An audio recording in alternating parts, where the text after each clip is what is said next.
নমস্কার বন্ধুরা, তোমাদের সকলকে আমার চ্যানেলে স্বাগত। আশা করি তোমরা সকলে ভালোই আছো।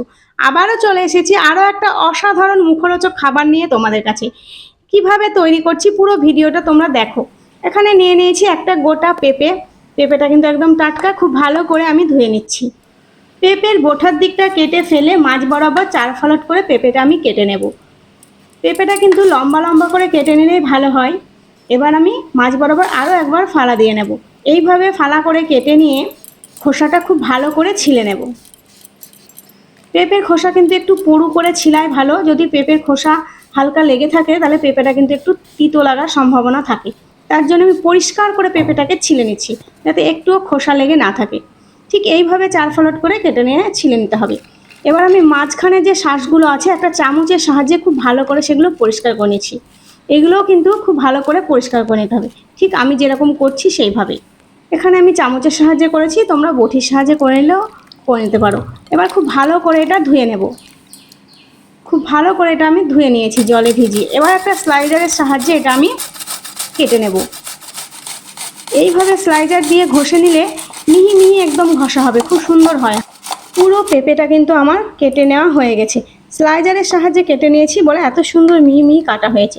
এবার খুব ভালো করে হাত দিয়ে ডলে ডলে আমি জলের থেকে ধুয়ে নেব। খুব ভালো করে জল থেকে ধুয়ে নিয়েছি। এবার হাতের সাহায্যে চেপে চেপে একদম জল ঝরিয়ে শুকনো করে আমি পেঁপেটা তুলে নেব। পেঁপেটা যত শুকনো করে তুলে নেওয়া যায় ততই ভালো, যত জল কম থাকে ততই ভালো। এমনিতেই পেঁপের মধ্যে থেকে অনেক জল বেরোয়।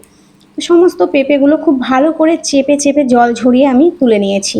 স্লাইজারের সাহায্যে কাটা পেঁপেটা দেখতে কিন্তু খুবই সুন্দর লাগছে।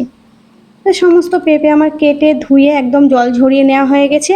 এদিকে আমি গ্যাসের মধ্যে কড়াই বসিয়ে দেব। গ্যাস ধরিয়ে নিয়েছি, কড়াই বসিয়ে দিলাম। কড়াইয়ের মধ্যে দিয়ে দেব চিনি।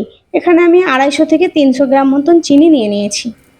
কড়াইটা খুব ভালো করে গরম করে নিয়ে গ্যাসের ফ্লেমটা কিন্তু মিডিয়াম করে দিয়েছি। এবার একটু চিনির মাঝখানে অল্প একটু জল দিয়ে দেব এবং চিনিটা খুব ভালো করে নেড়ে নেড়ে সুন্দর লালচে কালার করে নেব, যতক্ষণ না চিনিটা গলে যায়। চিনিটা গলে আসলে খুব সুন্দর লালচে কালার যতক্ষণ না আসবে ততক্ষণের জন্য কিন্তু আমি অপেক্ষা করব। চিনিটা গলে একদম খুব সুন্দর লালচে কালার চলে এসেছে। এবার আমি এর মধ্যে দিয়ে দেব 3-4টে মতো এলাচ, আর দিয়ে দেব একটা তেজপাতা। তেজপাতাটা হাতের সাহায্যে আমি ছিঁড়ে নেব। তেজপাতা আর এলাচটা দেওয়াতে কিন্তু এই পেঁপের নাড়ুর স্বাদ অসাধারণ স্বাদের হবে। তো এটা খুব ভালো করে নেড়ে নিয়েছি। এবার আমি এর মধ্যে দিয়ে দেব জল ঝরিয়ে রাখা পেঁপে। পেঁপেটা তো আগেই খুব ভালো করে জল ঝরিয়ে নিয়েছি। এবার আমি এর মধ্যে দিয়ে দেব। গ্যাসের ফ্লেম কিন্তু আমি কমিয়ে রেখেছি।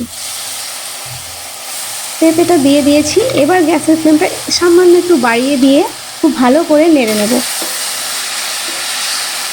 যাতে চিনি সেরাটা পেঁপের মধ্যে খুব ভালোভাবে মিশে যায়। এইভাবে নাড়তে থাকবো আর পেঁপে থেকে কিন্তু খুব জল বেরোবে। তো পেঁপে থেকে যতক্ষণ জলটা বেরোবে ততক্ষণই কিন্তু বারবার নাড়তে হবে, যাতে জলটা শুকনো শুকনো হয়ে আসে।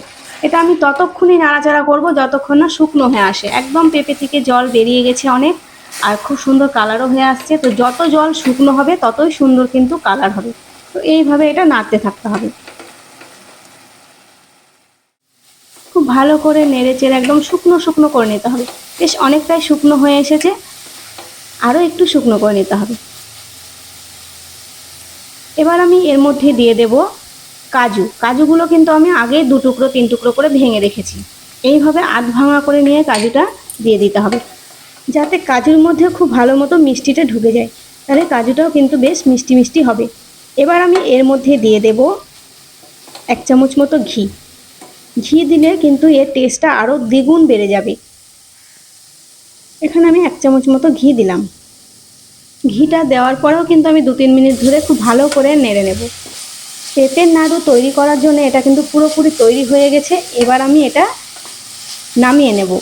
এটা কিন্তু দেখতে খুব সুন্দর লাগছে, খেতেও কিন্তু খুব ভালো লাগে।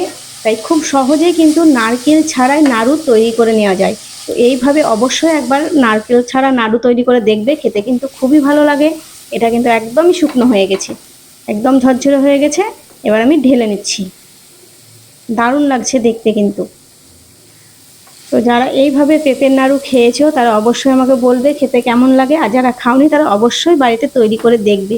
আর খেতে কেমন লাগে আমাকে কমেন্ট করে জানাবে। এখানে আমি ঢেলে নিয়েছি। এবার হাতের তালুতে একটু ঘি মাখিয়ে নেব, যাতে হাতটা চ্যাট না করে। একটু ঘি মাখিয়ে নিলে হাতটা কিন্তু অত আর চ্যাট করবে না। এবার আমি অল্প অল্প করে নিয়ে হাতের সাহায্যে চেপে চেপে এইভাবে গোল করে নেব। এইভাবে চেপে চেপে গোল করে নিলে খুব সুন্দর নাড়ু তৈরি হয়ে যাবে। নাড়ুর কালার কিন্তু দেখতে খুবই সুন্দর হয়েছে, আর এটা খেতেও কিন্তু অসাধারণ স্বাদের হয়। তো এই একইভাবে আমি সমস্ত নাড়ুগুলো হাতের তালুর মধ্যে চেপে চেপে এইভাবে তৈরি করে নেব। এর মধ্যে যে এলাচ আর তেজপাতা দিয়েছিলাম ওগুলো কিন্তু আমি তুলে ফেলে দিয়েছি। তারপর আমি নাড়ু তৈরি করা শুরু করেছি। সমস্ত নাড়ুগুলো এই একইভাবে আমি তৈরি করে নিচ্ছি। নাড়ুগুলো কিন্তু আমার প্রায় তৈরি হয়ে এসেছে। দেখতে কিন্তু খুবই সুন্দর লাগছে, খেতেও অসাধারণ স্বাদের হয়। এই নাড়ু কিন্তু ঘরে থাকা অল্প কিছু উপকরণ দিয়েই তৈরি করে নেওয়া যায়। কাঁচা পেঁপে নাড়ু তৈরির পদ্ধতি যদি তোমাদের ভালো লেগে থাকে তাহলে ভিডিওটিতে অবশ্যই একটি লাইক করো, আর চ্যানেলটি যদি সাবস্ক্রাইব করা না থাকে তাহলে চ্যানেলটিকে অবশ্যই সাবস্ক্রাইব করে আমার পাশে থেকো।